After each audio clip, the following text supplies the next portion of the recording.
بسم اللہ الرحمن الرحیم الحمد للہ رب العالمین والعاقبۃ للمتقین والصلاة والسلام علی سید الانبیاء والمرسلین وعلی آلہ واصحابہ وعترتہ اجمعین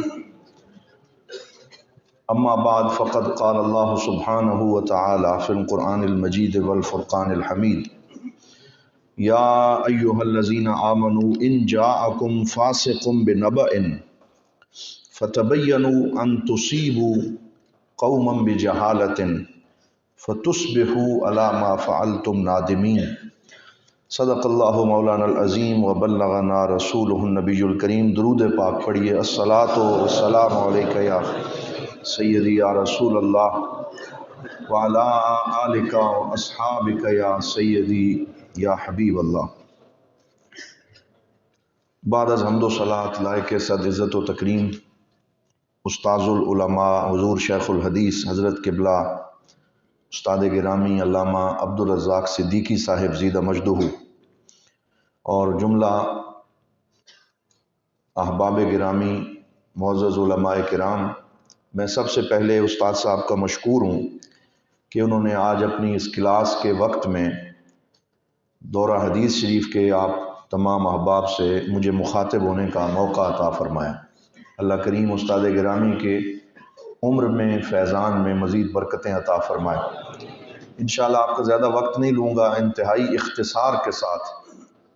چند اہم باتیں گزارش کرنے کی سعادت حاصل کروں گا۔ ان دنوں فتنوں کا دور ہے اور نئے نئے فتنے جنم لے رہے ہیں،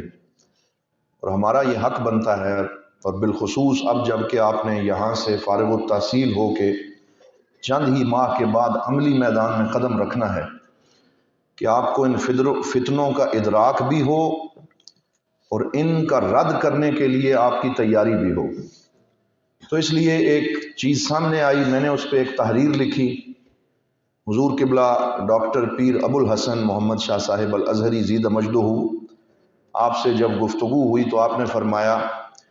کہ فیس بک کی پوسٹ اپنی جگہ، لیکن اس چیز کا ابلاغ 1 to 1 طلباء سے ہونا چاہیے تاکہ طلباء تک یہ بات پہنچے اور وہ اس کو اہمیت دیں اور اس کے لیے تیاری کریں۔ تو اس لیے دفاع سنت کے نام سے یہ آج کی ہماری گفتگو میں آپ کی خدمت میں بلا تمہید پیش کرتا ہوں۔ آپ جانتے ہیں کہ سنت مصطفیٰ صلی اللہ علیہ وسلم اور حدیث نبوی علی صاحبہا افضل الصلاۃ والتسلیم دوسرا اہم ترین مصدر تشریح ہے، اور مصادر تشریح 4 ہیں جو متفق علیہ ہیں، اور 5 ہیں جو مختلف فی ہیں، اور کل 9 بنتے۔ ان 9 میں سے پہلے 4 آپ پڑھتے سنتے رہتے ہیں، قرآن، حدیث، اجماع اور قیاس، اور وہ 5 جو مختلف فی ہیں لیکن وہ بھی سورس آف نالج ہیں اور ان سے شریعت کے احکام مستنبط ہوتے ہیں، وہ استحسان ہے، استصحاب ہے، مصالح مرسلہ ہے، عرف ہے، شرع من قبلنا۔ تو یہ 5 وہ چیزیں ہیں جو آج ہمارا موضوع نہیں ہیں، لیکن یہ بھی مصادر شریعت ہیں، لیکن ان میں اخذ و عطا کے حوالے سے علماء کا آپس میں اختلاف ہے کہ کس حد تک ان سے ہم مسائل کو لے سکتے ہیں، کس حد تک نہیں لے سکتے۔ فقہائے 4 جو احناف، شوافع، مالکیہ، حنابلہ ہیں، ان کی اپنی اپنی شرائط ہیں، لیکن 4 تو متفق علیہ ہیں، اور ان میں سے دوسرا قرآن کے بعد سنت کا درجہ آتا ہے۔ اور سنت کی جو تعریف علامہ ابن حجر عسقلانی علیہ الرحمہ نے اور دیگر محدثین نے فرمائی کہ السنت ما ثبت عن رسول اللہ صلی اللہ علیہ وسلم من قول او فعل او تقریر او صفت خلقیت او خلقیہ، کہ حضور صلی اللہ علیہ وسلم سے جو قول، جو فعل، جو تقریر، یعنی جو حضور کے سامنے عمل کیا گیا اور آپ نے اس پہ خاموشی اختیار فرمائی، یا آپ کی اخلاقی یا خلقی صفات جو ثابت ہیں، وہ ساری کی ساری سنت کے درجے میں آتی۔ اور یہ بے شمار احادیث ہیں، کیونکہ 1,00,000 کم و بیش 24,000 صحابہ نے اپنے اپنے وقت میں حضور کی زیارت کی، سرکار دو عالم صلی اللہ علیہ وسلم کی صحبت میں بیٹھے، حضور کی گفتگو سنی، تو حضور کی جو گفتگو سنی وہ بھی سنت، حضور کے جو اعمال دیکھے وہ بھی سنت، سرکار کی جن باتوں پہ خاموشی دیکھی وہ بھی سنت۔ تو سنت ایک وسیع ترین مفہوم ہے۔ علامہ جاوید غامدی صاحب نے اپنی ایک کتاب کے اندر البرہان میں سنت کے اس مفہوم کو سکیڑ کر ایک سنت کی نئی تعریف ایجاد کی ہے، وہ بھی ہمارا موضوع آج نہیں ہے، جس میں انہوں نے سنت کو تقریباً 7، 8 یا 12، 13 سنتوں میں محدود کر دیا، اور اسے حضرت ابراہیم علیہ السلام سے شروع کر کے اور کہا کہ اصل سنتیں یہی ہیں، اور باقی کو سنت ماننے سے انکار کیا، اور اس پہ علماء کا ایک بہت بڑا طبقہ ان سے اختلاف کرتا ہے، اور اس پہ بھی تحقیق ہونی چاہیے۔ اب جب یہ صحابہ کرام جنہوں نے حضور سے یہ احادیث اور سنتیں دیکھی، سنی، سمجھی، مختلف امصار اور اقطار کا انہوں نے سفر کیا، اور حضور صلی اللہ علیہ وسلم کی حدیثوں کو آگے پہنچایا، اور علماء اور ائمہ جرح و تعدیل نے اصول وضع کیے کہ اب ہر بندے سے حدیث نہیں لینی، بلکہ حدیث لینے کی بھی کچھ شرائط ہیں۔ اور امام ذہبی اپنی کتاب میزان الاعتدال میں فرماتے ہیں لم یکونوا یسألون عن الاسناد، کہ پہلے وہ جو صحابہ کے دور کے لوگ تھے وہ سند کے بارے میں سوال نہیں کرتے تھے، کیونکہ عصر نبوت قریب تھا اور سارے عدول تھے، صادق تھے، سچی باتیں کرنے والے تھے۔ حتی وقعت الفتنہ، یہاں تک کہ فتنہ واقعہ ہو گیا۔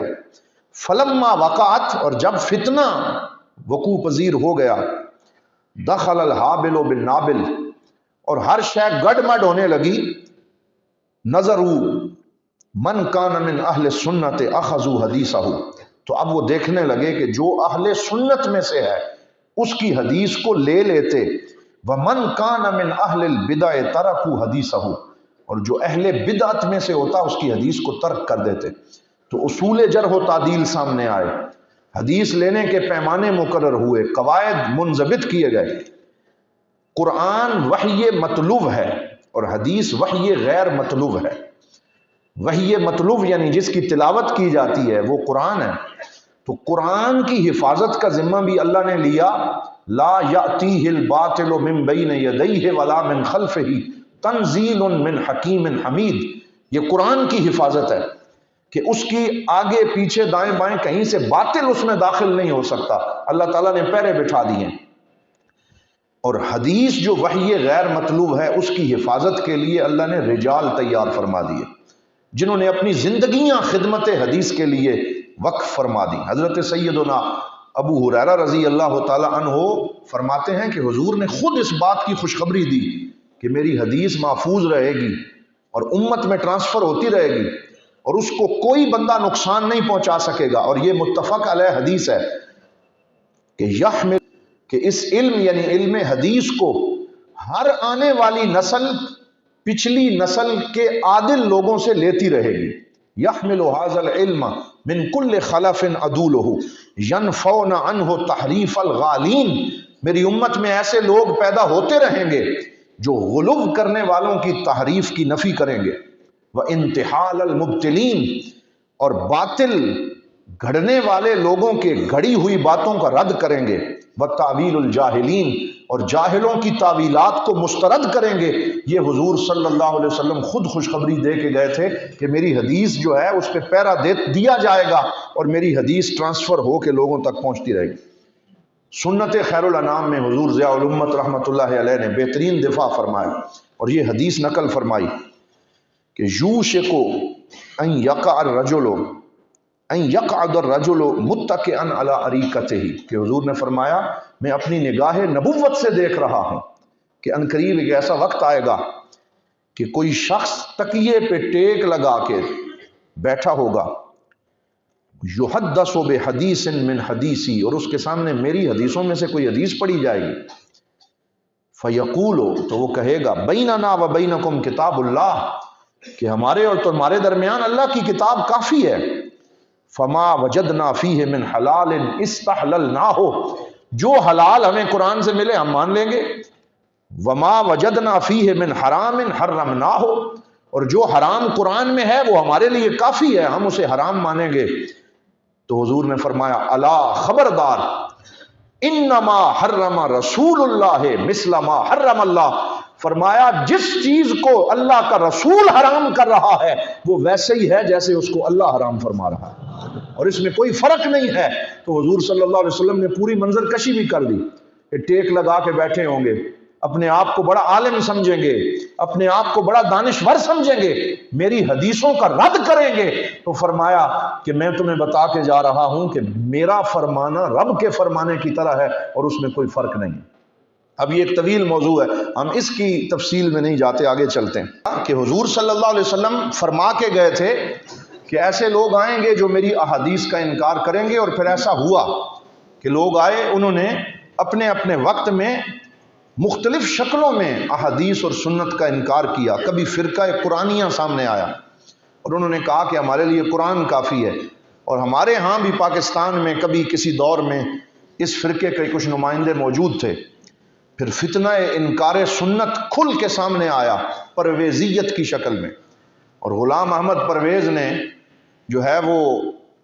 سلیم کے چچا کے عنوان سے اور اس طریقے سے کالم لکھنے شروع کیے،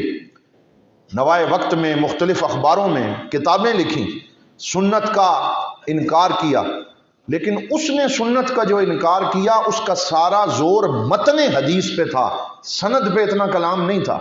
یعنی متن میں شکوک و شبہات پیدا کیے، یہ متن حضور کا نہیں ہو سکتا، یہ بات سرکار نہیں فرما سکتے، نعوذ باللہ طرح طرح کے متن میں اشکالات پیدا کیے۔ حضور ضیاء الامت علیہ الرحمہ اس وقت مصر میں زیر تعلیم تھے، اور آپ نے اس بات کا انتظار نہ کیا کہ میں پڑھ کے جاؤں گا اور پھر جا کے میں کچھ اس کے خلاف کروں گا، وہیں دوران تعلیم آپ نے سنت خیر الانام لکھی، اور آج وہ سنت خیر الانام بلا امتیاز مذہب و مسلک، اہل سنت ہو، دیگر تمام مکاتب فکر ہوں، حجیت حدیث کے باب میں وہ ایک سند کی حیثیت رکھتی ہے، اور اس کو بطور سبق اور بطور درس یونیورسٹیز میں پڑھایا جاتا ہے۔ اس پہ پی ایچ ڈی کے تھیسز ہو چکے ہیں کہ کس طریقے سے آپ نے دفاع حدیث فرمایا، اور وہ خود بھی مان گیا کہ بڑے لوگوں نے جواب دیے ہیں لیکن جیسا جواب حضرت ضیاء الامت نے دیا ہے ویسا کوئی اور نہیں دے سکتا۔ تو آپ نے اس دور میں فتنہ انکار سنت کے سامنے بند باندھا اور اس کا جواب دیا اور اس کا ناطقہ بند کیا، اور بتایا کہ کس طریقے سے حضور صلی اللہ علیہ وسلم کی سنت اور حدیث کی اہمیت ہے، اور اس پہ آج بھی وہ ہمارے نصاب میں شامل ہے، اور دورہ حدیث شریف کے طلباء کو لازماً بار بار سنت خیر الانام کا مطالعہ کرنا چاہیے۔ ہم یہاں سے فارغ ہو کے چلے جاتے ہیں لیکن ہم سنت خیر الانام اور حضور ضیاء الامت کی تصنیفات ہی نہیں پڑھتے۔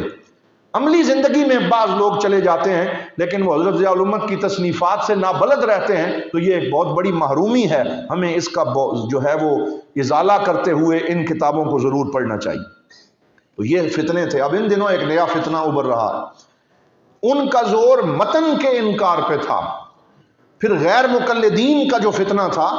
اس میں جتنے ہمارے متفق علیہ عقائد تھے ان عقائد پہ ضرب لگانے کے لیے بھی انہوں نے سند میں اشکال پیدا کیے، اور کہا کہ سند میں جی فلاں راوی ہے، فلاں ضعیف ہے، تو سند کے انکار کے ذریعے متن کو نکال دیا، کتابوں سے عقائد کی حدیثیں نکال دیں۔ میں نے ایک دفعہ یہ مثال دی تھی کہ جو کتاب الاذکار ہے امام نووی کی، وہ ہمارے عقیدے کی ایک کتاب ہے اور اس میں اذکار لکھے گئے ہیں صبح و شام کے، تو اس میں جو محقق صاحب آئے ان کا نام تھا شعیب الارناؤت، یہ مراکش اور اندلس کی طرف رہنے والے تھے، تو انہوں نے جب اس کی تحقیق کی شعیب الارناؤت نے، تو جہاں پر یہ حدیث آئی کہ باب ما جاء فی زیارت قبر رسول اللہ، تو اب کیونکہ حضور کی قبر اور روضہ مبارک کی زیارت کرنا ان کے عقیدے میں شامل نہیں تھا، تو انہوں نے متن کے اندر جہاں یہ عنوان امام نووی نے دیا تھا تو انہوں نے اس کا عنوان چینج کر کے لکھ دیا باب ما جاء فی زیارت مسجد رسول اللہ، یعنی مخطوط جو تھا اصل مینوسکرپٹ اس میں لکھا ہوا تھا فی زیارت قبر رسول اللہ۔ اب ان کو یہ بات پسند نہ آئی تو انہوں نے متن میں تبدیلی کرتے ہوئے قبر کی جگہ مسجد لکھ دیا کہ مسجد جو ہے لا تشد الرحال کی حدیث کو سامنے رکھتے ہوئے کہ ٹھیک ہے جی مسجد کی زیارت تو ٹھیک ہے، قبر کی زیارت ٹھیک نہیں۔ اس طریقے سے تحریف ہوئی اور اس طریقے سے غیر مقلدین نے سند اور متن میں شک پیدا کیا، پھر اس کا بھی علماء نے جواب دیا۔ لیکن اب جو اشکال سامنے آ رہا ہے وہ یہ ہے کہ صحاح ستہ اور کتب احادیث کے راویوں کو مشکوک بنا کے یہ کہا جا رہا ہے کہ یہ راوی رافضی تھے، یہ راوی خارجی تھے، یہ راوی ناسبی تھے، تو کیونکہ امام بخاری نے، امام مسلم نے، صحاح ستہ کے محدثین نے جن راویوں سے حدیثیں لی ہیں وہ تو رافضی تھے، وہ تو ناسبی تھے، تو اس وجہ سے پوری کی پورے ذخیرہ حدیث کو مشکوک بنانے کی کوشش ہو رہی ہے۔ وہ کسی نے کہا ہے کہ یہ تو اپنے ہی لوگ ہیں نا، یہ جو حملہ کر رہے ہیں یہ غیر نہیں ہیں، کہ دشمن نہ کرے دوست نے وہ کام کیا ہے، دیوانگی کا پھر ہمیں الزام دیا ہے، اپنے ہی گراتے ہیں نشیمن پہ بجلیاں، غیروں نے آ کے پھر بھی ہمیں تھام لیا ہے۔ یعنی یہ اپنے لوگ ہیں، جو اپنے ہی لوگ مسلمان ہیں، تعلق اہل سنت سے ہے، اور وہ اٹھ کے اب میڈیا کے اوپر آ کے کہہ رہے ہیں اور ویڈیوز بنا رہے ہیں اور کتابیں لکھ رہے ہیں، اور وہ کہہ رہے ہیں جی یہ احادیث اور 1400 سال 1000 سال ان محدثین کو گزرے ہوئے ہو گیا، اور آج انہیں یاد آیا ہے کہ وہ کہہ رہے ہیں جی راوی سارے رافضی تھے یا ناسبی تھے، اس وجہ سے ہم ان احادیث کو نہیں مانتے۔ تو ایک صاحب ہیں، میں نے ان کے بارے میں ایک پوسٹ لکھی، تو اس میں بھی میں نے ان کا نام نہیں لیا، کیونکہ ہمارا کام کسی کے اوپر شخصی نقد نہیں ہے، گالی گلوچ نہیں ہے، کسی کے کردار کو مجروح کرنا ہمارا کام نہیں ہے، بلکہ جو بات وہ کر رہے ہیں اس بات کا رد کرنا اور اس حوالے سے صحیح بات سامنے لانا، یہ ایک محقق کا کام ہوتا ہے۔ تو اس لیے نام ضروری نہیں ہے، صرف ان کا یہ دعویٰ جو میں آپ کے سامنے رکھ رہا ہوں، انہوں نے کہا جی کہ صحاح ستہ کے پہلے کہا 60,000 راوی رافضی ہیں، نعوذ باللہ، 60,000 راوی، پھر ساتھ ہی کہنے لگے کہ ابھی سارے تو میں نہیں بتاتا، 16,000 ان میں سے جو ہیں وہ میں نے اس کتاب میں لکھ دی ہیں جو رافضی ہیں، اور 14,000 ناسبی ہیں، اور اس کے اوپر میری ایک کتاب آ رہی ہے۔ اور اس طریقے سے جب انہوں نے گفتگو کی اور آخر میں نعرہ لگا دیا کہ جتنے بھی محدثین ہیں انہوں نے روافض سے فیضان لیا ہے، نعوذ باللہ، یہ دعویٰ فیضان روافض، کہ روافض سے فیضان لیا۔ اور پھر میں نے تو اس پہ یہ لکھا کہ سوکیانہ انداز میں منظر کشی کی، ایسے لگتا ہے کہ جیسے وہ محدثین نعوذ باللہ اسی زمانے کے رہنے والے ہیں، کہیں کسی محلے میں رہتے ہیں اور وہ بڑی ہی شد و مد کے ساتھ رافضیوں کو ڈھونڈ رہے ہیں، اور جہاں کہیں انہیں کوئی رافضی ملتا ہے اس کے سامنے بیٹھ کے زانوئے تلمذ طے کرتے ہیں اور اس سے بات سن کے اسے حدیث بنا کے نعوذ باللہ اپنی کتاب میں شامل کر دیتے۔ اس طریقے سے انہوں نے بات کرنے کی کوشش کی ہے، اور محدثین نے جو جرح و تعدیل کے اصول وضع کیے ہیں ان کو پس پشت ڈال دیا۔ آپ دورہ حدیث شریف میں جب کتاب میں حدیث پڑھتے ہیں تو آپ اس کو پڑھتے ہوئے بھی اپنے اساتذہ کرام سے یہ سنتے ہوں گے کہ محدثین نے اس حد تک احتیاط کی ہے کہ صیغہ وہ استعمال کیا ہے جس طریقے سے راوی نے مرویانوں سے حدیث لی ہے۔ اگر سنی ہے اور شیخ بول رہے تھے تو کہا حدثنا، کبھی کہا اخبرنا، کبھی کہا سمعت عنہ، کبھی کہا قرأ علی وکنت جالسا، کبھی کہا ناولنی، کبھی کہا کاتبنی۔ تو مکاتبہ، مناولہ، وجادہ، قراءہ، اخبرنا، حدثنا، ایک ایک لفظ کے اندر سچویشن الگ ہے۔ اگر شیخ سنا رہا تھا تو لفظ الگ ہے، اگر طالب علم پڑھ رہا تھا تو لفظ الگ ہے، اگر سنایا نہیں صرف کتاب پکڑائی تو اسے وجادہ کہا جاتا ہے، وہ الگ ہے، اگر خط کے ذریعے اجازت دی تو کاتبہ یکاتب مکاتبتاً، اس کے لیے لفظ الگ ہے۔ اس حد تک احتیاط سے کام لیا گیا۔ پھر عدالت، ضبط، اتصال سند اور عدم شذوذ اور عدم علل کی 5 شرطیں صحیح حدیث کے لیے لگائیں۔ آپ نخبۃ الفکر میں پڑھتے ہیں بے نقل عدل تام الضبط متصل سند غیر معلل ولا شاذ، 5 شرطیں حدیث کی صحت کے لیے جو ہیں ان کو لگایا۔ پھر راوی کے اسباب تان لکھے، اسے کہتے ہیں جرح کرنا۔ کسی کو اگر عادل قرار دینا ہو تو وہ تعدیل ہے، اور کسی کو مجروح قرار دینا ہو تو وہ جرح ہے۔ تو جرح کرتے ہوئے محدثین نے 10 اسباب جمع کیے کہ ان کی وجہ سے روایت کو مسترد کیا جاتا ہے۔ وہ 10 کون سے ہیں؟ نمبر 1 کہ جھوٹ ثابت ہو جائے، کذب الراوی، روایت مسترد کر دی جائے گی۔ نمبر 2 جھوٹ کی تہمت ہو، تہمت الکذب، روایت مسترد کر دی جائے گی۔ فحش غلطیاں کرے، ایسی بہت زیادہ غلطیاں کرے تو یہ اس سے روایت نہیں لی جائے گی۔ نمبر 4 اتقان میں غفلت ہو، یعنی پختگی نہ ہو اس کے اندر، حافظہ پختہ نہ ہو، روایت مسترد ہو جائے گی۔ فسق و فجور پایا جائے، یعنی عادل نہ ہو، اس کی شخصی زندگی میں فسق و فجور ہو، پھر بھی روایت مسترد۔ نمبر 6 اسے وہم ہو جائے، یعنی زندگی کے کسی موڑ پہ پہنچ کے وہم کرنا شروع کر دے، حدیث مسترد کر دی جائے، اپنے سے اوثق جو شخص ہے اس کی مخالفت کرے۔ نمبر 8 مستور الحال یا مجہول العین ہو۔ نمبر 9 وہ کیا ہے کہ بدعتی نہ ہو، اور نمبر 10 یہ ہے کہ اس کا حافظہ کمزور نہ ہو۔ یہ 10 اسباب تان لکھے۔ آج جو ہمارا موضوع ہے وہ ان 10 میں سے صرف ایک ہے، اور وہ ہے کہ بدعتی نہ ہو، اور یہ 9ویں نمبر پہ آتا ہے، جس کو اس بندے نے ایڈریس کیا ہے اور کہا کہ جی رافضیوں اور ناصبیوں سے روایت لے لی۔ اب بدعتی کے بارے میں امام ابن حجر اسقلانی نے، امام ذہبی نے، امام جلال الدین سیوطی نے تدریب الراوی میں، ابن الصلاح نے اپنے مقدمہ ابن الصلاح کے اندر، تمام محدثین نے بدعتی سے روایت لینے کی جو شرائط لکھی ہیں تو اس میں پہلے بدعت کی تعریف کی کہ ہر طرح کی بدعت، چاہے وہ کفر تک پہنچانے والی ہو یا فسق تک پہنچانے والی ہو، 2 بنیادی اس کی قسمیں بتائیں، یا بدعت مکفرہ ہوگی یا بدعت مفسقہ ہوگی۔ بدعت مکفرہ سے کیا مراد ہے؟ مثلا حلول کا عقیدہ رکھنا، نعوذ باللہ یہ کہنا کہ اللہ تعالیٰ فلاں شخص میں حلول کر گیا،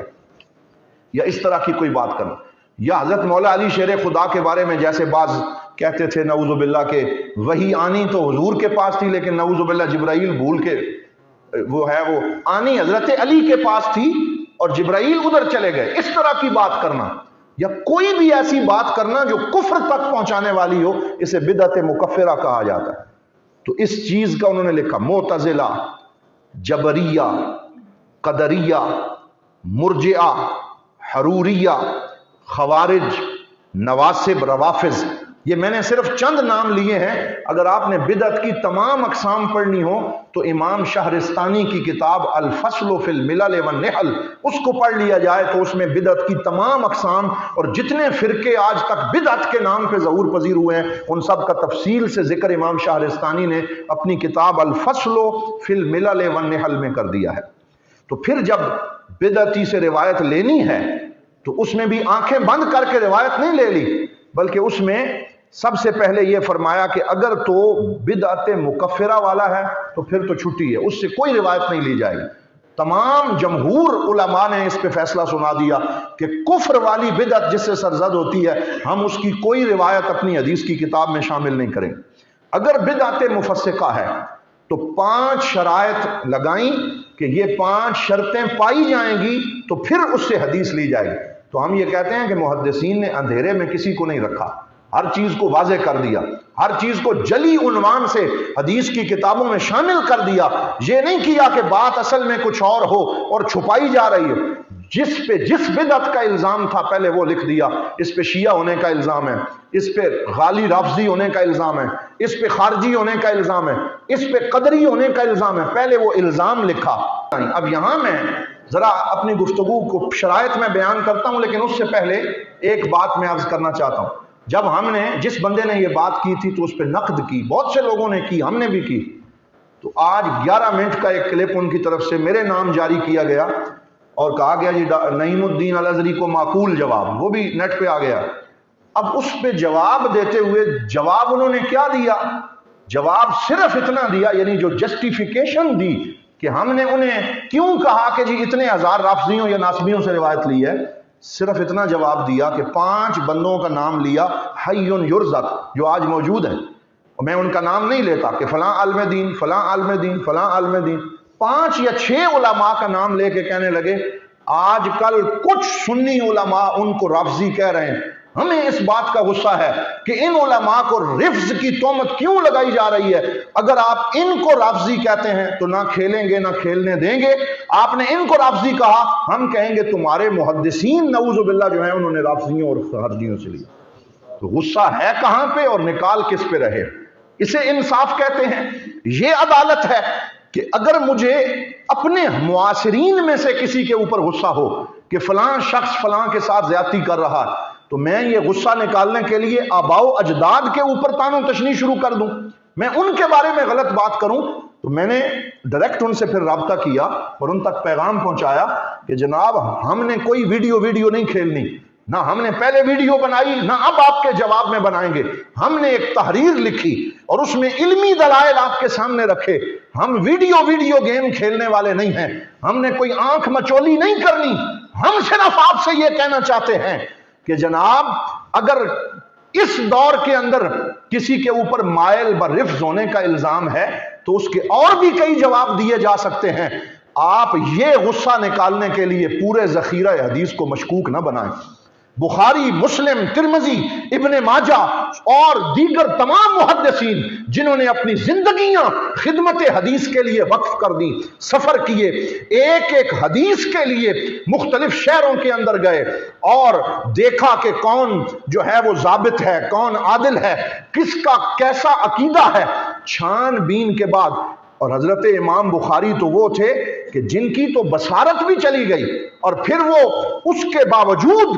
کئی لاکھ احادیث ان کو زبانی یاد تھی. پھر اس میں سے انہوں نے چند احادیث جو ان کے معیارات پہ پوری اتری. اور آپ تو نخبۃ الفکر میں پڑھتے ہیں کہ حضرت امام بخاری کی شرائط میں صرف معاصرت کافی نہیں ہے، لقاء بھی شرط ہے کہ راوی اور مروی عنہ کا زمانہ بھی ایک ہو، وہ اس سے ملا بھی ہو، پھر تمام شرائط عدالت و ضبط پائی جائیں. پہلے وہ تسلی کی، پھر روحانی تسلی کی کہ جب بخاری شریف لکھنی تھی تو حضرت امام بخاری اس کی تصوید کے لیے حرم شریف چلے گئے اور حرم نبوی کی فضاؤں میں بیٹھ کر ہر حدیث کو لکھنے سے پہلے غسل فرمایا، 2 رکعت نماز نفل پڑھے، استخارہ کیا، یعنی ظاہر کی شرطیں بھی پوری کی، باطن کی شرطیں بھی پوری کی. تب اللہ رب العزت نے امام بخاری کو یہ برکت عطا فرمائی کہ آج بھی جب ان کا نام لیا جاتا ہے اور حضرت امام بخاری کی اس بخاری کے اوپر 1000 سال سے زائد ہو گئے امت خدمت کر رہی، کوئی اس کی شرح لکھ رہا ہے، کوئی اس کا اختصار لکھ رہا ہے، کوئی اس کی تہذیب کر رہا ہے، کوئی اس کی تنقیح کر رہا ہے، کوئی جو ہے وہ اس کے مختصرات مرتب کر رہا ہے، کوئی اس کے راویوں کا جائزہ لے رہا ہے. یہ قبول عام انہیں اگر نصیب ہوا ہے، یہ ان کا کمال نہیں ہے، یہ اللہ رب العزت نے قبولیت ان کو عطا فرمائی. تو لہٰذا اپنا غصہ کسی اور پہ نکالیں، اپنی توپوں کا رخ ان محدثین کی طرف نہ کریں کہ جنہوں نے اپنی زندگیاں خدمت حدیث کے لیے وقف کر دیں. ہم نے تو صرف ان سے یہ گزارش کی. اور اسی کو مکمل کرتے ہوئے وہ 5 شرائط آپ اس کو دوبارہ سے اپنے ذہن میں ریکال کر لیں کہ بدعتی مفسق جو ہے اس سے حدیث لینے کے لیے پہلی شرط یہ ہے ان یکون صادقا وان لا یستحل الکذب، کہ وہ سچا ہو اور وہ اپنے مذہب کی تائید کے لیے جھوٹ کو حلال نہ سمجھتا ہو. آج کل ایسے لوگ موجود ہیں کہ جو اپنی بات کو سچ کرنے کے لیے جھوٹ تک بول جاتے ہیں. مجھے ایک دن اپنے ہی دوستوں میں سے ایک کلیے سے میسج آیا، یہ میں آپ کو اپنی ذاتی بات بتاتا ہوں کہ کس حد تک یہ لوگ قرآن میں تحریف کرتے ہیں اپنی بات منوانے کے لیے. میسج آیا کہ ایک سوال بندہ کر رہا ہے اور ہے فلاں مسلک سے تعلق رکھتا ہے، وہ کہتا ہے کہ حضرت ابراہیم شیعہ تھے، نعوذ باللہ. میں نے کہا جی اس کی کیا دلیل ہے؟ اس کی دلیل یہ ہے وَإِنَّ مِن شِيَعَتِهِ لَإِبْرَاهِيمَ. اندازہ فرمائیں کہ قرآن میں آ گیا کہ حضرت ابراہیم شیعہ، یعنی جس کو نعوذ باللہ اتنا ہی نہیں پتا کہ لغوی مطلب کیا ہوتا ہے، اصطلاحی مطلب کیا ہوتا ہے. اور قرآن حکیم جب نازل ہو رہا تھا اس وقت تشیع کا کوئی جو ہے وہ نام و نشان موجود نہیں تھا، اور پھر حضرت ابراہیم کے زمانے کی بات ہو رہی ہے اور جو ہے وہ شیعہ اس کا مطلب گروہ یا حزب ہوتا، کسی چیز کا پتہ نہیں. تو میں نے کہا اس کو کوئی اور جواب نہ دو، اس کو صرف اتنا جواب دو، الزامی جواب، کہ ٹھیک ہے اگر آپ نے یہ ماننا ہے تو پھر یہ بھی ماننا پڑے گا کہ ان الذین فرقوا دینہم وکانوا شیعا، کہ جنہوں نے دین کو پارا پارا کیا وہ سارے شیعہ تھے. اب مانو، یہ مانتے ہو تو وہ بھی مانو. تو پھر وہاں فبہت الذی کفر، پھر وہاں مبہوت ہو گیا اور اس کے پاس کوئی جواب نہ تھا. تو کہنے کا مقصد یہ ہے کہ ان لا یستحل الکذب، کہ وہ اپنے مذہب کی تائید میں جھوٹ کو حلال نہ سمجھتا ہو، وہ سچ بولتا ہو اور سچ اس کے نزدیک معیار ہو. یہ پہلی شرط ہے. دوسری شرط کیا ہے؟ ان لا یکون داعیا الی بدعتہ، کہ وہ ایسا بدعتی نہ ہو جو ہر وقت اپنی بدعت کی ترویج میں لوگوں کو دعوت دیتا پھرے، آؤ میرے مسلک میں شامل ہو جاؤ، اور اس کے لیے ہر کام کرنے کے لیے تیار ہو. ایسے بدعتی سے بھی محدثین نے حدیث کو نہیں لیا. نمبر 3 ان لا یکون ھذہ الروایۃ تؤید بدعتہ، تیسری حدیث شرط کتنی کڑی ہے، سچا بھی ہو، اپنی بدعت کی تائید میں اس کی ترویج و اشاعت نہ کرے، اور تیسرا یہ ہے کہ جو روایت پھر اس سے لی جا رہی ہے وہ بھی اس کے بدعت کے دائرہ کار سے تعلق نہ رکھتی۔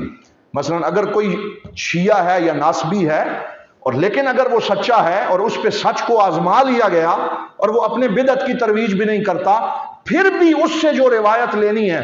وہ روایت کسی اور باب میں تو لے سکتے ہیں،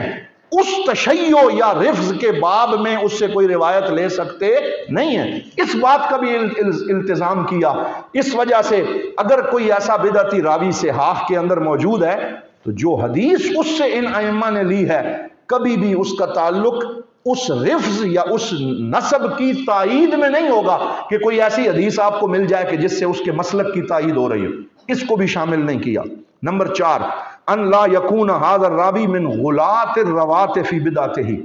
یہ بھی شرط لگائی کہ وہ غالی، اپنی بدعت میں غالی اور غلو کرنے والا نہ ہو۔ نمبر 5، ان لا ینفرد بروایتہ، کہ وہ اپنی روایت میں اکیلا نہ ہو بلکہ اہل سنت میں سے یا دیگر جو عادل اور ضابط راوی ہیں ان سے کوئی وہی روایت موجود ہو، کہیں اور سے بھی وہ روایت ملے، پھر یہ بھی اسی کو روایت کر رہا ہو، جسے تابع یا شاہد کہا جاتا ہے۔ اور تابع اور شاہد میں جو فرق ہوتا ہے وہ اعتبار کے ذریعے جانا جاتا ہے، اور اس کو آپ نے نخبہ میں پڑھا ہوا ہے کہ تابع اور شاہد میں فرق کیا ہے، اسے آپ وہاں جا کے ملحوظ رکھ سکتے ہیں۔ لیکن یہ ساری شرائط لگائیں کہ جب صرف اس ایک وہ بندہ نہیں ہے کہ جو یہ روایت کر رہا ہے، اور لوگ بھی وہ روایت کر رہے ہیں، تو جب یہ ساری شرائط پائی جائیں گی پھر اس سے وہ روایت لی جائے گی۔ تو یہ ساری شرائط جب ہم اپنے سامنے رکھتے ہیں پھر انسان خود ہی انصاف کر سکتا ہے کہ محدثین نے تو اپنے حصے کا کام پورا کیا، ساری احتیاط کی، اور پھر بھی یہ وسعت ظرفی بھی ان کے ہاں ہے کہ اگر وہ بین لگا دیتے اور ریڈ زون قرار دے دیتے کہ ہم صرف اہل سنت سے روایت لیں گے، اور اس وجہ سے بہت سی ایسی احادیث بھی وہ نہ لیتے کہ جو صحیح احادیث تھیں اور بیان کرنے والا بھی عادل اور ضابط تھا، صادق تھا، صرف اس وجہ سے کہ وہ فلاں مسلک سے تعلق رکھتا ہے، تو یہی تو تعصب ہوتا ہے۔ اور الحمدللہ ہمارے محدثین اس تعصب سے پاک تھے، انہوں نے تعصب نہیں کیا، انہوں نے وسعت ظرفی کے ساتھ جو اصول وضع کیے۔ میں نے کل بھی اس بات پہ لکھا کہ اصول ان کی وہ بلائنڈ ہوتے ہیں، اصول یونیورسل ہوتے ہیں، اصول جو ہیں وہ کسی مسلک مذہب کو نہیں دیکھتے۔ جب اصول وضع کر دیے جاتے ہیں تو جو پھر اس فریم ورک میں پورا آتا چلا جاتا ہے اس کو قبول کر لیا جاتا ہے، جو اس دائرے میں نہیں آتا اس کو رد کر دیا جاتا ہے۔ تو یہ وہ بات، اور پھر اس سے اگلی ایک اور بات ہم سوال کرتے ہیں جو بڑا ریلیونٹ کوسچن ہے، اور وہ یہ ہے کہ آپ کو وہ راوی تو نظر آ رہے ہیں صحاح ستہ میں جن پہ رفض یا خروج یا ناسبیت کا الزام لگا ہوا ہے، تہمت لگی ہوئی ہے، وہ تو نظر آ رہے ہیں، لیکن آپ کو لسان المیزان کے اندر، میزان الاعتدال کے اندر، اور سیر و اعلام النبلاء کے اندر، اور تہذیب التہذیب کے اندر،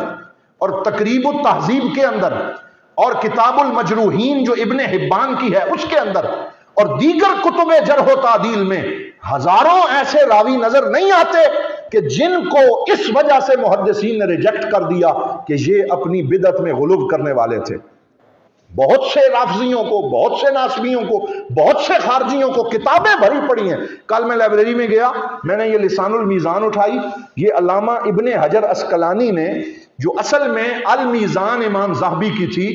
اس کے اوپر پھر مزید اضافہ کر کے اس کی تنقیح اور تہذیب کر کے لسان المیزان مرتب فرمائی۔ تو جب میں نے لسان المیزان کو رینڈملی کھولا، یعنی بغیر کسی فہرست کے ویسے ہی کھولا، تو مجھے جگہ جگہ پہ ایسے راوی اس میں نظر آئے جن کو مسترد کیا گیا، نہیں لیا گیا، مجروح قرار دیا گیا، اس وجہ سے کہ وہ غالی شیعہ تھے، وہ غالی ناسبی تھے، وہ غالی خارجی تھے۔ تو یہ آپ کو نظر نہیں آتے، یہ انصاف آپ کو نظر نہیں آتا۔ میں لسان المیزان سے آپ کے سامنے 3 راویوں کے نام پڑھتا ہوں۔ راوی جس کا نمبر 111 ہے، فرماتے ہیں ابراہیم بن ابی حفص الکاتب ابو اسحاق ذکر ابو جعفر الطوسی فی رجال الشیعہ وکان احد المصنفین روا عن ابی محمد العسکری وکان مقبول القول ما رأیت اعقل منہ ولا احسن من حدیثہ، یعنی پہلے یہ ذکر کیا کہ اس کو شیعہ میں ذکر کیا گیا ہے، لیکن اس کا قول مقبول تھا، وہ عقل مند تھا، اور میں نے اس سے اچھی کسی کی حدیث نہیں دیکھی، یعنی اپنے تثبت اور ضبط کے اعتبار سے، تو اس کو قبول کیا۔ لیکن اگلے ہی صفحے پہ ہمیں 2-3 راوی ایسے نظر آتے ہیں کہ جن کے بارے میں فرماتے ہیں ابراہیم بن حسین بن ابراہیم البصری ابو البقاء احد شیوخ الامامیہ المصنفین الدعاء، جو ہی ساتھ یہ لفظ آیا الدعاء تو بریکٹ لگ گئی کہ یہ تھا شیعہ اور امامی شیعہ تھا، لیکن یہ اپنے تشیع کی طرف لوگوں کو بہت زیادہ دعوت دینے والا تھا، کیونکہ یہ داعی رافضی تھا، اس وجہ سے ہم اس کی کوئی حدیث اپنی کتاب میں شامل نہیں کریں گے۔ تو صرف شرائط بنائی نہیں ہے، بلکہ ان شرائط پہ پیرا بھی دیا ہے، اور پھر جو جو ان شرطوں کے دائرے میں آیا ہے اس کا نام لکھا، اس کا پورا بایو ڈیٹا لکھا۔ میں سمجھتا ہوں کہ ہر راوی کی فائل بنائی ہے الگ الگ ان محدثین کرام نے، اور پھر ان فائلیں بنا کے یہ فلاں تھا، یہ فلاں تھا، اس کا مشرب یہ تھا، اس کی دوستی فلاں کے ساتھ تھی، پھر اس کے مطابق کسی کو رکھا اور کسی کو نکال باہر کیا۔ یہ وہ انصاف ہے جو محدثین کرام نے فرمایا۔ اور پھر یہاں یہ بات آپ نے خاص طور پہ یاد رکھنی کہ یہ جو اصول ابھی میں نے بیان کیے ہیں، یہ شوافع، ان کو بنانے والے شافعی ہیں، علامہ ابن حجر عسقلانی شافعی ہیں، یہ دیگر ان میں سے اکثر شافعی ہیں جن کا نام لیا۔ جب ہم احناف کے اصول حدیث کی طرف آتے ہیں وہ ان سے بھی زیادہ سخت ہیں۔ احناف کے اصول حدیث بدعتی کے حوالے سے ان سے بھی زیادہ سخت ہیں۔ امام سرخسی جو احناف کے عظیم امام ہیں، وہ فرماتے ہیں لا تقبل روایتہم مطلقاً دون ای تفصیل، فرمایا جب کوئی آدمی اس پہ بدعت ثابت ہو جائے بغیر کسی تفصیل میں جائے، ہم اس کی روایت کو مطلقاً قبول نہیں کریں گے۔ امام بزدوی جو امام سرخسی کے بعد بہت بڑے احناف کے عالم اور صاحب تصنیف ہیں، فرماتے ہیں کہ لا تقبل روایت صاحب الہوا سواء کان داعیا ام اولا، فرمایا جو ہوائے نفس کا پجاری ہے اور جو بدعتی ہے، اگر وہ داعیہ ہو یعنی دعوت دینے والا ہو پھر بھی قبول نہیں کریں گے، اگر دعوت دینے والا نہ ہو پھر بھی قبول نہیں کریں گے۔ تو احناف نے ایک قدم آگے بڑھایا ہے اور اصول حدیث میں شوافع سے بھی زیادہ سخت قاعدے وضع کیے ہیں۔ امام نصفی، صدر الشریعہ اور دیگر بہت سے لوگوں کے نام ان میں آتے ہیں، جن میں کمال ابن حمام کا نام بھی آتا ہے، اور کمال ابن حمام کی یہ عبارت میں آپ کے سامنے پڑھ رہا ہوں۔ وہ فرماتے ہیں کہ بدعتی کی روایت اس وقت قبول ہوگی جب جھوٹ بولنا اس کا دین نہ ہو، کافر متأول کا اسے نام دیا، اور فرمایا کہ چند شرائط کے ساتھ قبول ہوگی لیکن اکثر قبول نہیں ہوگی۔ اور احناف کا فتویٰ ابن حمام کے قول کے مطابق ہے، لیکن امام سرخسی اور امام بزدوی جو ہیں ان کی شرائط احناف کے اصول حدیث میں شوافع سے بھی زیادہ سخت ہیں۔ اب آخری بات عرض کرتا ہوں،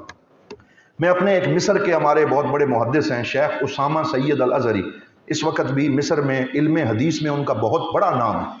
اور دوسرے ہمارے استاد ہیں جو میرے ایم فل کے تھیسس کے مناقش بھی تھے، وائوا لینے والے، شیخ دکتور احمد معبد عبد الکریم، اس وقت وہ بھی علم حدیث کے اندر ایک مانے ہوئے محدث ہیں۔ یہ دونوں حضرات بیٹھے تھے اور ایک بندے نے میڈیا کے اوپر ان سے سوال کیا، ایک MBC چینل ہے مصر میں، تو اس کے اوپر سوال کیا گیا ان دونوں حضرات سے کہ ایک آدمی روایت اور سند کا مذاق اڑاتے ہوئے یوں کہتا ہے، یعنی اب سند کا دیکھیں مذاق کیسے اڑاتا ہے۔ وہ کہتا ہے کہ ایک شخص نے کہا کہ میرا دوست حسن جو ہے اس کے دوست عبدالعزیز نے بتایا کہ اس کو محسن نے، اور محسن کو جواد نے بتایا، اور جواد نے یہ کہا کہ علا نے نور الدین سے سنا۔ وہ کہہ رہا تھا کہ میں عبد المجید کے ساتھ بیٹھا تھا، اس کو داؤد نے کہا کہ فلاں رئیس محمد علی جس کا نام ہے، اس نے یہ کہا ہے کہ 1 ایکڑ مکئی کے ساتھ 1 ایکڑ روئی کاشت کرو اور پھر 1 ایکڑ مکئی کاشت کرو تاکہ مکئی اچھی ہوگی۔ اب یہ ایک مذاق بنا دیا نا پوری سند کا کہ یہ اس طرح تم سند چلاتے ہو، جواد نے فلاں سے فلاں نے فلاں سے فلاں، تو یہ اتنے واسطوں سے جب یہ حدیث چلتی ہے تو پھر اس پہ تم یقین کیسے کرتے ہو؟ ساتھ ہی چائنیز وسپر کا کوسچن کیا۔ یہ چائنیز وسپر آج کل جتنے ملحدین ہیں وہ روایت حدیث پہ اعتراض کرنے کے لیے یہ مشق باقاعدہ ٹیچر ٹریننگ میں کرواتے ہیں۔ مجھے ایک دفعہ رمادہ ہوٹل لاہور میں ایک انگلش ٹیچر ٹریننگ ورکشاپ میں جانے کا اتفاق ہوا، تو ہم علماء تھے، سارے مختلف مدارس کے نمائندہ تھے، انہوں نے ہم سے بھی چائنیز وسپر کروائی۔ اور چائنیز وسپر سے کیا مراد ہے کہ اگر 50 بندے ہیں بڑے ہال میں تو وہ تھوڑے تھوڑے فاصلے سے 50 بندوں کو کھڑا کر دیتے ہیں، پھر ایک کارڈ کے اوپر کوئی چیز لکھتے ہیں انگلش میں یا اردو میں اور پہلے بندے کو دکھاتے ہیں، صرف دکھاتے 5 سیکنڈ کے لیے کہ یہ کیا لکھا ہوا، پھر کہتے ہیں اب جو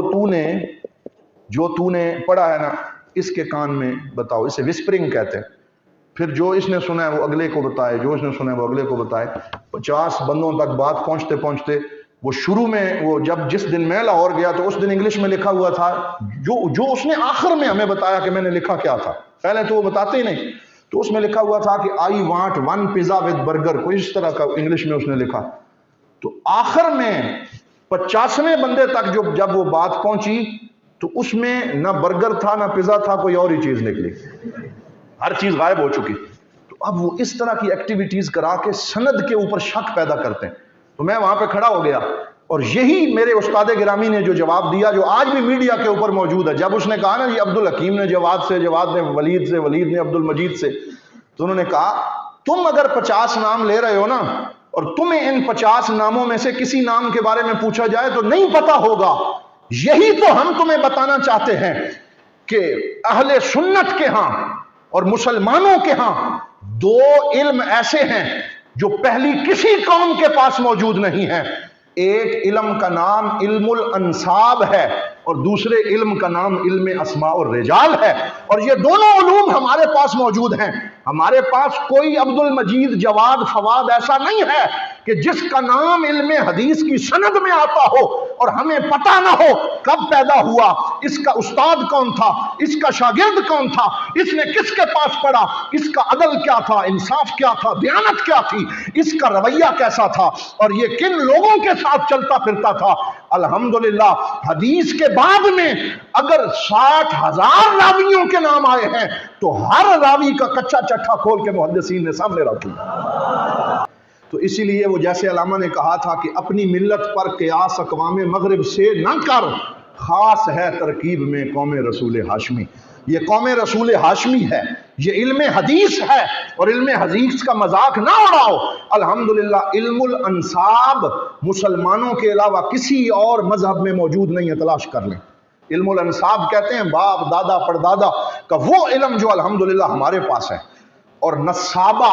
قریش کے اندر موجود تھے، اور حضرت ابوبکر صدیق بھی ماہر نصاب تھے، نصاب سین والا سواد والا نہیں، دونوں کے معنی میں بڑا فرق ہے، اور نصابہ سے مراد یہ ہے کہ آپ نسب کے اتنے ماہر تھے کہ جب حضرت حسان ابن ثابت نے حضور سے عرض کیا یا رسول اللہ میں نعت لکھنا چاہتا ہوں، فرمایا تو جب نعت میں میرے دشمنوں کی مذمت لکھے گا تو ہمارا تو نسب جا کے اوپر میچ ہو جاتا ہے، پہلے نعت نہ لکھنا، پہلے میرے ابو بکر سے جا کے میرا نسب سیکھ لینا۔ تو علم انساب یہ خاصا ہے، اور علم اسماء الرجال، جرح تعدیل، یہ بھی ایسا علم ہے جو مسلمانوں کے علاوہ اور کسی کے پاس موجود نہیں۔ یہ ہمارا ترہ امتیاز ہے، یہ ہمارا فخر ہے۔ اس لیے میں آج اپنی گفتگو کے آخری لمحات میں دورہ حدیث شریف کے طلباء اور تمام طلباء سے بالخصوص اور بالعموم یہ کہنا چاہوں گا کہ آپ احباب آپ میں سے کچھ ایسے لوگ تیار ہوں جو اپنی زندگیاں اسماء الرجال کے لیے وقف کریں،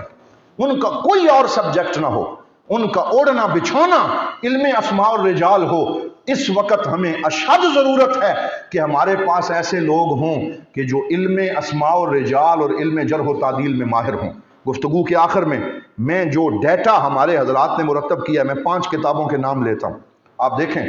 کذابین کے نام سے الگ کتاب ہے کہ جھوٹے کون ہیں، اور اس میں تذکرۃ الموضوعات اور دیگر بہت سی کتابیں آپ کے سامنے۔ علامہ ابن جوزی نے تذکرۃ جو ہے وہ الموضوعات الکبیر لکھی، اور تذکرۃ الموضوعات ابن طاہر الفتنی انہوں نے لکھی۔ پھر ثقات کے حوالے سے الگ کتابیں ہیں کہ جو ثقہ راوی تھے۔ ایک کتاب ہے جس کا نام ہے الکشف الحسیس فی من رمی بوضع الحدیث، دوبارہ لیتا ہوں، الکشف الحسیس فیما رمی بوضع الحدیث، ابن العجمی نام کے مصنف ہوئے ہیں۔ انہوں نے کتاب لکھی کہ ایسے لوگ جن کے اوپر حدیث وضع کرنے کا الزام لگایا گیا کہ یہ حدیثیں گھڑتے تھے، ان سب کو جمع کر دیے۔ پھر مختلط جو ہو گئے جسے اختلاط کہا جاتا ہے کہ جن کے حافظہ گڑ مڈ ہو گیا، اس کے بارے میں کتاب ہے الاغتباط فی معرفت من رمی بالاختلاط۔ الاغتباط فی معرفت من رمی بالاختلاط، پھر مدلسین کے اوپر الگ کتاب ہے، اور تدلیس ایک الگ پورا باب ہے۔ اور تدلیس کہتے ہیں کسی کو اندھیرے میں رکھنا اور کسی حقائق کو چھپا لینا اور روایت کو اس طریقے سے بیان کرنا کہ وہم دلانا کہ میں نے سنی ہے جبکہ اس نے سنی نہ ہو، تو یہ تدلیس ہے۔ تو مدلسین کے بارے میں کتاب ہے تعریف اہل التقدیس بالطبقات الموصوفین بالتدلیس۔ اسی طرح امام مقدسی نے لکھی الکمال فی اسماء الرجال، 40 جلدوں میں۔ کتنی جلدیں؟ 40۔ اور یہ صرف اسماء رجال میں امام مقدسی نے کتاب لکھی اور اس کا نام ہے الکمال فی اسماء الرجال۔ پھر حافظ المزی جو شام کے عظیم محدث تھے وہ تشریف لائے، تو انہوں نے اس کو علم علاقات النصوص کہا جاتا ہے۔ یہ ہمارے ایک استاد ہیں ڈاکٹر کمال عرفات نبہان، اب ان کی 90 سال کے قریب عمر ہے، مصر میں موجود ہیں۔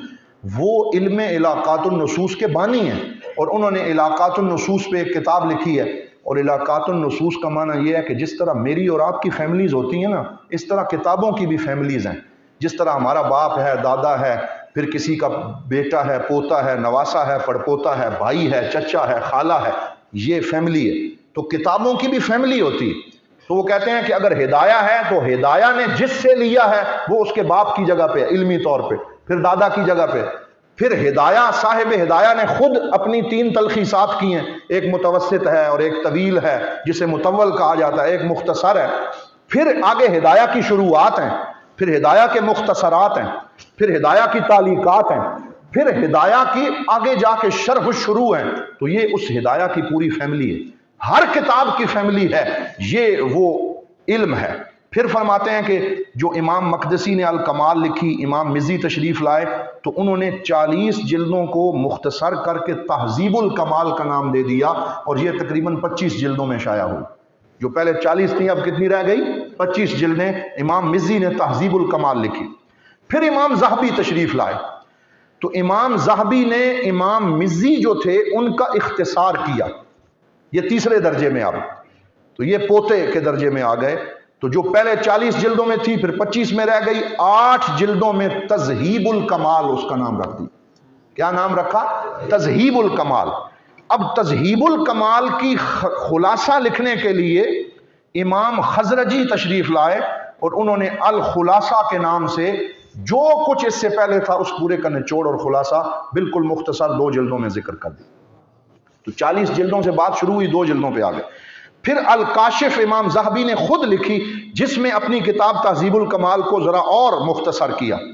پھر امام ابن حجر عسقلانی تشریف لائے اور وہ کتاب لکھی جس کو علم اسماء الرجال میں ایک کلی اور مدار کی حیثیت حاصل ہے، جس میں اپنے ان سب لوگوں کے کام کو ایسے جمع کیا کہ جیسے اسے مسک الختام بھی کہہ سکتے ہیں، اور اسے کہہ سکتے ہیں کہ بالکل سونا بنا دیا، اور اس کا نام رکھا تہذیب التہذیب۔ کیا نام رکھا؟ تہذیب التہذیب۔ یعنی جو امام ذہبی کی تذہیب الکمال تھی اس کا، اور امام مزی کی جو تہذیب الکمال تھی اس کا آگے مزید نام دے دیا تہذیب التہذیب۔ اس وقت ہمارے جتنے حضرات کسی راوی کے بارے میں مختصر جاننا چاہتے ہیں، صدوق تھا، ثقہ تھا، اوثق تھا، ضعیف تھا، کس درجے میں تھا، اب انہیں اور کہیں جانے کی ضرورت نہیں پڑتی کہ 40 جلدیں کھولیں، 30 کھولیں، وہ ڈائریکٹ تہذیب التہذیب میں جاتے ہیں اور بالکل ایک لائن کا خلاصہ حاصل کر کے امام ابن حجر عسقلانی کا شکریہ ادا کرتے ہیں کہ آپ نے ہمیں بہت بڑی محنت سے بے نیاز کر دیا۔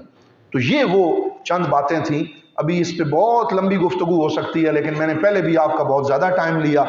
اور میں اسی پہ اکتفا کرتا ہوں کہ الحمدللہ یہ جو دفاع ہے سنت رسول صلی اللہ علیہ وسلم کا اور حدیث مصطفیٰ صلی اللہ علیہ وسلم کا، اور بالخصوص محدثین کرام کا کہ جنہوں نے محنت کر کے حدیث پاک کا تحفہ امت کے لیے پیش کیا، آج اسی امت کے اندر حضور کے نام لیوا اپنے انہی اسلاف کے کام پہ کیچڑ اچھالیں اور کہیں جی رافضیوں ناسبیوں سے لے کے جناب ہمیں فیضان روافظ دے دیا۔ یہ فیضان روافظ نہیں ہے، یہ فیضان مصطفیٰ ہے۔ بولو یہ کیا ہے؟ فیضان مصطفیٰ۔ یہ حضور صلی اللہ علیہ وسلم کا فیض ہے، یہ اللہ کا کرم ہے، اور الحمدللہ جو